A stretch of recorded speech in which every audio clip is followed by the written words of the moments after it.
Two former Houston police officers are facing federal charges, accusing them of providing false information during a January drug raid that left two people dead and several injured. The federal counts state charges filed in the case in August, including two counts of federal murder against two officers, Nicholas, age 58, and Tuttle, age 59, who were killed in the attack. Here to give us more insight on this story is fugitive investigator Charles Wolf. This is an interesting story here. Two dead and several other injured in this attack. How can you give us more insight on this? Well, Nietzsche, first of all, I wanted to reach out my condolences to the families involved, as well as hope for speedy recovery with the officers involved in this incident. As a fugitive investigator, we execute warrants daily. Just in this incident, false information was filed, which is a growing epidemic in a lot of our police departments.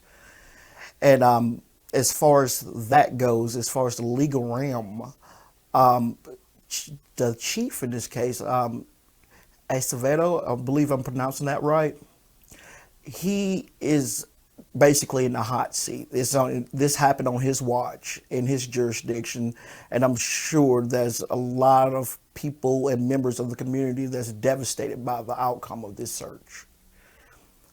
After this case, they reviewed more than 2,000 elements of documentation that were linked to both of these people, and they found some layers of evidence tampering. Give us some insight on that. In this incident, the Gomez was allegedly, he had made false claims. At first, in his initial report, says that he had an informant that actually gave him the information, then later recanted his statement and said that he himself actually entered the house and bought drugs or purchased drugs for these individuals. So then it goes back to a false call by 911 by who seemed to be the neighbor in the situation, that at some point the prosecutors feel that the two are related or have something to do with the false accusations at hand. Both Goins and Bryant were relieved of their duties and retired. Bryant was charged with tampering of government record. You mentioned that this is something that happens all the time, but how often is it actually brought to the forefront and someone actually punished for submitting false evidence or tampering with evidence? Well, that is a great question, and the answer to that is quite difficult because that not very few are held accountable. And then when we talk about accountability in these cases, we're talking about not only the officers, but the actual police departments and chiefs themselves.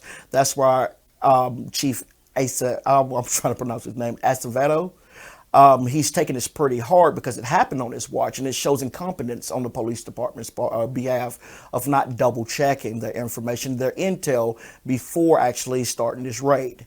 And sadly, it happens on a daily basis. You know, the same authorities we pay to protect us stands behind this and actually hurts the community to the point to where they have lost faith in the justice system. And this is just one of the examples of that unfortunate truth. Our prayers certainly go out to those families, and we'll continue to follow up on this story. Thank you, Mr. Wolf, for awesome reporting. Don't go anywhere. We'll be right back right after this break.